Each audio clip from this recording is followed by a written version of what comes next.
Hey guys, today I'm going to be asking my mom some really hard questions that I haven't actually asked her before. We're going to do all this while she cooks something delicious with kangaroo meat. So why did you choose Australia then? Both Janice and I, we left, you took us to Ghana. So what was your reasoning for that decision? Because you were here. What do you think caused you and my dad to separate? Guess what? Today I have my lovely mother here. We are going to be eating something delicious. Well, cooking something delicious, eating it, and we're going to get to know her a little bit. Clearly, I've had to do a little bit of convincing to get her onto the camera. I owe her $1,000 after this video. Are you ready? Yes, I guess so. Okay, tell them what we're making first, and then we can start asking the questions. So we're making kangaroo steaks. And we're going to have it with Turkish bread. Yes. So it's like a kangaroo steak sandwich. Yeah, basically. It's quite fitting, isn't it? Yeah. What do you think of kangaroo meat? It tastes more like what Ghanaians will call bush meat. Right. Yeah, it's very gamey. Gamey, yeah. Minimum fat. Yeah. You need to know how to cook it. Otherwise, it becomes very dry. Yeah. Okay, so we're going to start off by, we're going to make some caramelized onions. So we're going to start cutting that now, and then I'm going to start asking Mom my 101 questions. So Mom, you grew up in Ghana, didn't you? Yes, I did. What was that experience like for you? Very good. I enjoyed being in Ghana, living in Ghana, everything in Ghana. Yeah. Ghana is my home, nowhere else.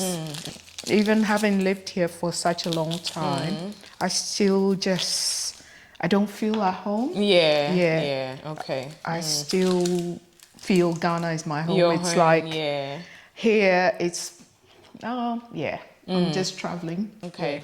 So how long ago did you move here? How old were you when you moved here? Well, I had you all here, and now you are all in your 30s. So, yes, that's how long I've been here. Okay. So at that time, like, there wasn't many black people here, was there? No, not at all. Okay. Yeah. So why did you choose Australia then? Because you had the option of the UK as well. Well, we lived in the UK, and then your dad's cousins who lived here at that time came over for a holiday, and then sort of convinced us that Australia was better than being in the UK. Right. So then we decided that we'll just come down and see how it is. And we came, and then we stayed. So was it what you expected when you came? Like, if that person said it was better here, did you think it was better here than in the UK when you got here? Yeah, I think so. The positives were worth it, I guess. Yeah. What were some of the positives at that time? There was a lot of jobs that you could apply for, and housing was really affordable. Okay. Like I missed London, but it was something new. It was adventurous, getting to know some other place than London. Than London, okay. Because you did a little bit, like when you guys were younger, Grandma took you guys to some other countries, is that right? Yeah. Before you were old enough to move on your own. Yeah, for her, every time we were on holidays, we went somewhere else. Okay. We did a lot of trips around Ghana. We went to the northern part of Ghana, and then we went to Kumasi as well. So we did, the most popular towns in Ghana. Okay. Yeah, it was part of what we always did when we were on holidays. Right. So we did tour the European countries as well. I think we went to Amsterdam, and we did one of the other European countries. Right. You guys were cutting up about 4 onions, and I'm just on the side not doing anything. I can't even open my eyes, so can't imagine what it feels like for Mom. So my next question is, did you experience much racism? Like, would you say that there was more racism at the time that you came in comparison to now, if you experienced any racism at all when you moved here? With racism, it's subtle, and you have to be aware of it. You go to some places and you can really feel that, you're not, you welcome. don't come there. So it's always there. Sometimes it's underneath the approach, you know, how people approach you and the way they might say something. And so it's never gone away. Right. Yeah, it's never gone away. And even now, you still get it. You still experience it. But I guess I've had a lot of those experiences in London. So I'm able to sort of, I'm quite assertive about things like that. Right. So a lot of the time when people are racist towards you, it's like they don't expect a response. Yeah, they so don't. Once you respond, then they're kind of taken aback by your. So you would say that the racism level hasn't changed much, you know, from when you came and now? I think it depends. I guess it depends on where you go, where you are at. I'd say it has improved. Yeah. So we're on to the tomatoes now. Finally, all the onions are done. All right, so these are the ingredients we have. We have some fresh cut tomatoes, some onions, which we're gonna caramelize. We have our Kangaroo steak. I don't know much about this brand, but I'll let you know how I like it. These are Turkish bread rolls. I've got some mayonnaise, some mustard, and some tomato sauce. And then I've got a bit of butter, which we're gonna be using to caramelize the onions, as well as toasting the Turkish bread as well before making our sandwiches. So we've made progress with our sandwich. We've got our onions on. We've turned down the fire. We're gonna allow it to cook down completely till all the sweetness is out and it's delicious. So, Mom, my next question is, so both Dennis and I, we left, you took us to Ghana. We left here, I think I was about 5 and Dennis was 6. And then we stayed until I was 17, Dennis was 18. And then we moved back here.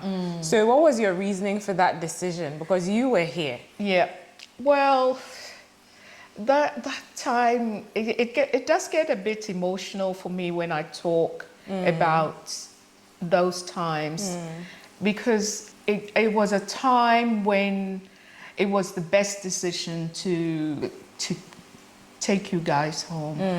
I mean, the relationship between your dad and I didn't go well, and it wasn't going well at that time. So I had to make that hard decision.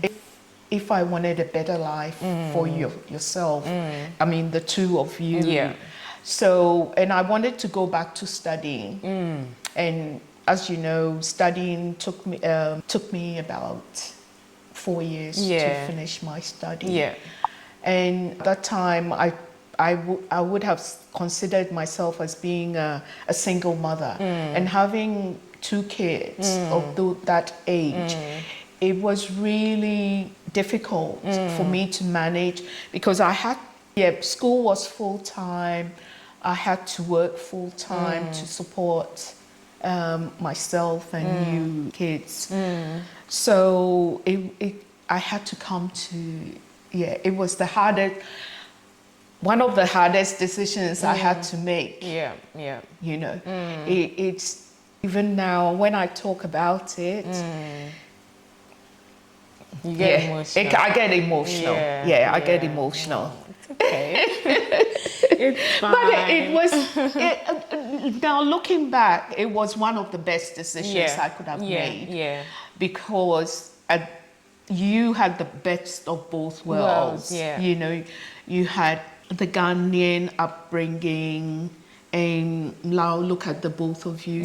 You're so out there doing what you want to do. And no, I think so too. I think it was great that we got to live parts of our childhood in Ghana, even up to our teenage years, because I think if we had lived here all the way through, our experiences would have been so much different. And just knowing our culture a bit more, because we live there. We speak the language quite fluently as well, because we live there. And now we have friends in both countries as well.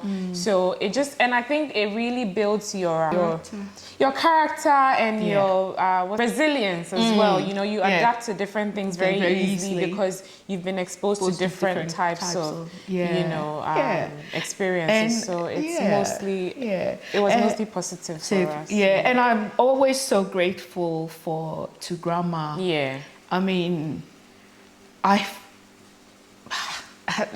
better stop here. The onions didn't make us cry enough. So now we need to add a little more tears. And I think another thing that really helped us as well is the fact that even though you and Dad had separated, we were still always priority for the two of you. Yeah. So we never really knew what the issues were. It was it never interfered with our, whatever we needed. You know what I mean? We were just like, this is Mom, this is Dad. We get what we need from Mom, we get what we need from Dad, and that's it. So I really appreciate that, because now that we're older, we can see how when marriages break down and relationships break down, how it impacts on kids and stuff like that. So, and I think having each other as well, I'm glad you had 2 kids and not just one, because it gave each other a consistent person, throughout their lives. So that really made a significant difference for us as well. Let's check on our onions and then we'll continue. I think aside from racism, what are some of the hard things you experienced when you moved here from a completely different country? Like, what was the hardest thing to, I guess, adapt to, adjust to? And you were here, once Dad left with us, you were here on your own, basically. So what were some of the hard things you experienced? I guess it was the loneliness. In London you had family around, but here, I guess you needed to go out there and make friends. And as you know, I'm a bit of a loner myself. Like, I prefer my company, your own company a lot. But there was Uncle Joe and Auntie Christy together. We used to get together, so I would visit them in Canberra, and then they usually have all these parties that they went to. So but I think it was one of the hardest things, that for the loneliness, being alone, and I remember even when you kids left and all that, I'd come home from work and it would be like I'm going round into the different rooms and I'm just sitting there. It was so alone. I felt so alone. You know how here most people drive a lot. When I came from England, I wasn't driving. So public transportation wasn't that great. So everywhere I had lived, I had to make sure that I was close to transportation.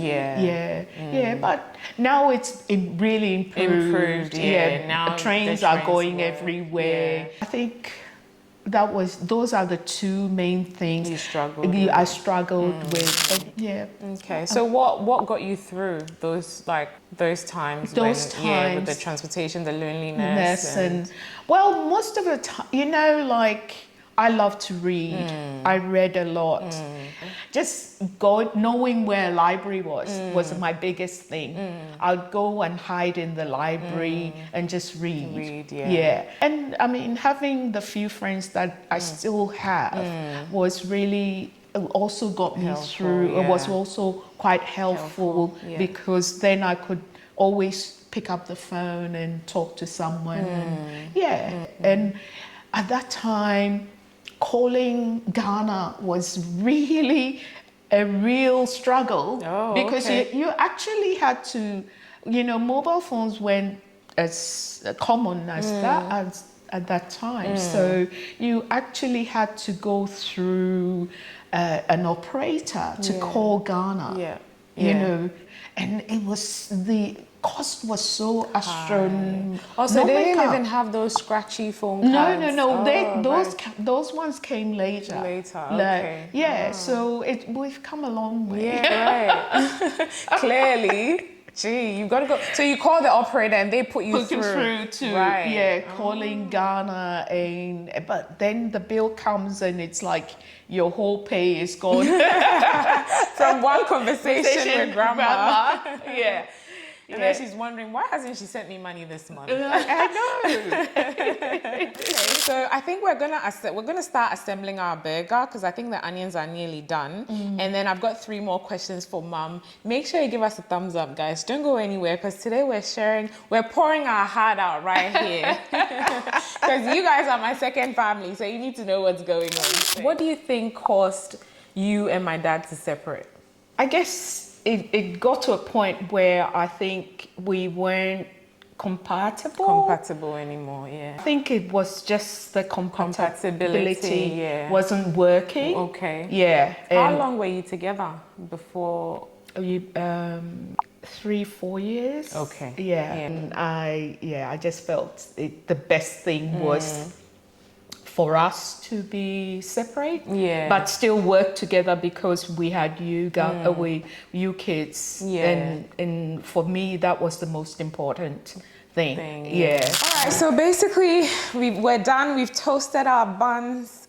We've got our caramelized onions. We've got tomato. Our kangaroo meat is ready with a little African twist, a little bit of suya spice in there. And what else do you add? Salt, yeah? Yes, just salt. So now we're basically going to assemble the burger and go ahead and try it. What would you tell me? Like, because obviously I haven't gone to the point where I've had kids yet or anything like that. Yeah. So do you have any advice for me in picking somebody who is going to be my life partner, whom I'm going to have kids with? Before you enter into a relationship or something, anything like that, you need to work at the relationship you have with yourself, you know. Yeah. And when 2 people come together, I think the most important, very, very important thing is respect.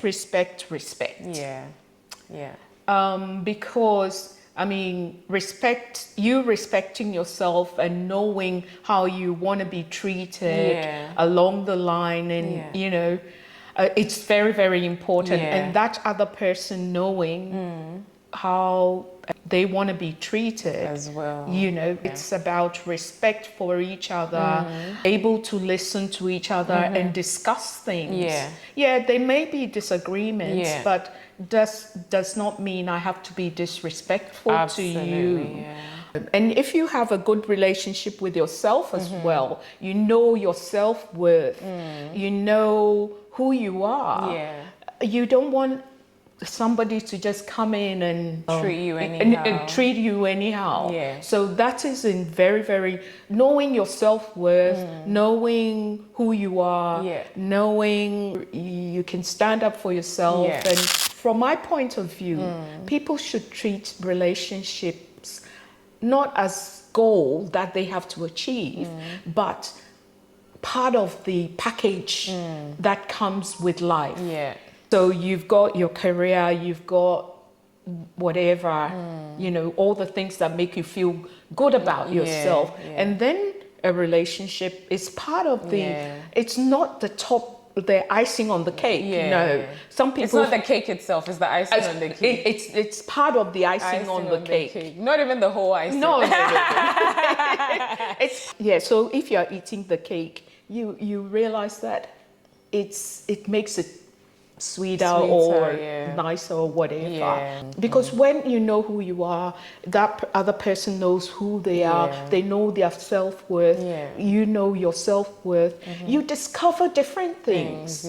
You know, I think you also attract a certain person if you're a solid person yourself, you know, because once you look at other aspects, like you said, you know, your own friends, your career, what makes you happy, all those type of things, then you have very firm boundaries around who you would tolerate or be with, in comparison to not having anything for yourself. Then you end up going for whatever because you think that's what's going to complete you. So you always know, well, I'm not going to, you're not the person that has to give me joy.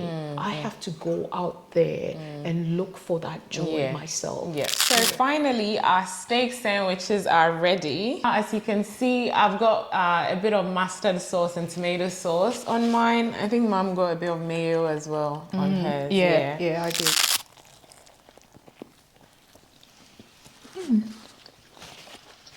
Really good. You guys are invited.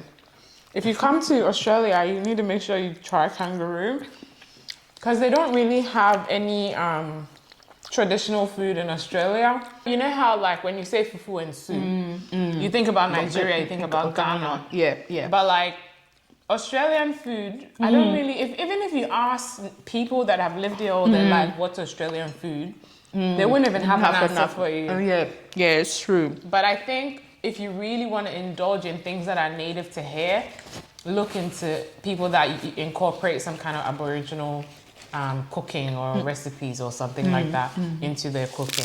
How do you feel about Ghana? And how did you feel when I said I was actually moving to Ghana? And how do you feel now about me living in Ghana? I think it's such a great idea for you because now you have the best of both worlds. So for me, for myself, living in Ghana will be a great option for me. Just like you, you know, how I'm so open to all experiences. Okay. You know, I don't expect everything to be just perfect or not even perfect, but convenient, and you step here, everything is available.